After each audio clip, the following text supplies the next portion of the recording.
Europe में हमले की साजिश, हमास तैयार कर रहा है ऑपरेशनल नेटवर्क। मोसाद के दावे से मचा हड़कंप। मोसाद ने दावा किया है कि हमास यूरोप में गुप्त आतंकी नेटवर्क बना रहा है, एक सीक्रेट टेरर नेटवर्क बना रहा है।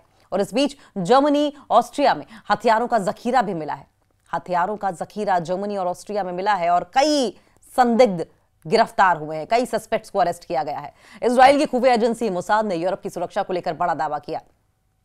एजेंसी का यह कहना है कि गाजा में सक्रिय आतंकी संगठन हमास ने, गाजा में जो एक्टिव है आतंकी संगठन हमास ने यूरोप के कई देशों में एक सीक्रेट ऑपरेशनल इंफ्रास्ट्रक्चर खड़ा कर लिया है। यह इंफ्रास्ट्रक्चर, यह ढांचा इंटेलिजेंस यूनिट, खुफिया इकाई की तरह काम कर रहा है और पिछले कुछ महीनों में इसकी एक्टिविटीज, इसकी गतिविधियां बढ़ी हैं। मोसाद ने यह भी बताया कि यूरोपीय एजेंसियों के साथ मिलकर कई योजनाएं पहले ही नाकाम की जा चुकी हैं। जर्मनी और ऑस्ट्रिया की सुरक्षा एजेंसियों ने संयुक्त कार्रवाई के दौरान कई संदिग्धों को पकड़ा है।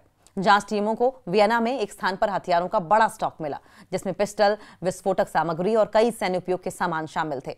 जांच में पता चला कि यह सारा सामान तत्काल हमले के लिए तैयार रखा गया था और इसके तार सीधे हमास से जुड़े मोहम्मद नईम तक पहुंचते हैं।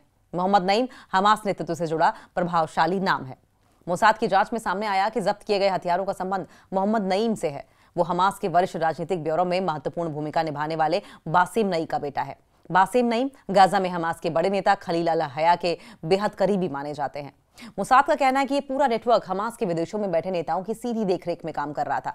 कतर कनेक्शन पर मोसाद का आरोप। इजरायली खुफिया एजेंसियों ने दावा किया कि कतर में मौजूद हमास के शीर्ष नेताओं ने यूरोप में चल रहे इन ऑपरेशनों को समर्थन दिया है।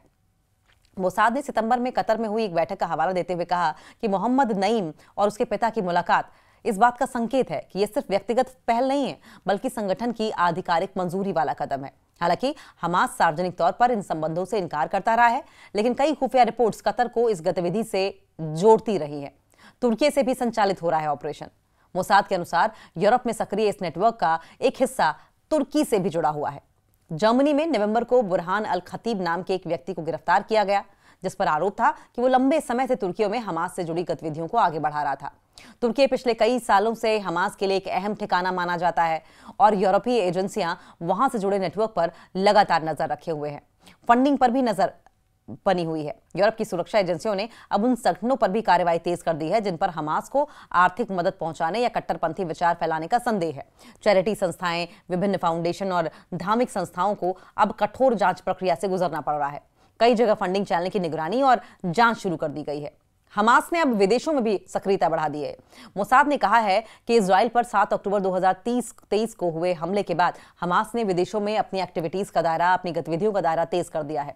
एजेंसी के अनुसार संगठन ने हथियार जमा करने, लॉजिस्टिक सपोर्ट तैयार करने, लोगों की भर्ती बढ़ाने और गुप्त सेल बनाने पर विशेष ध्यान दिया है। मोसाद का आरोप है कि हमास अब ईरान की रणनीति की तर्ज पर एक अंतर्राष्ट्रीय अंडरग्राउंड नेटवर्क खड़ा कर रहा है।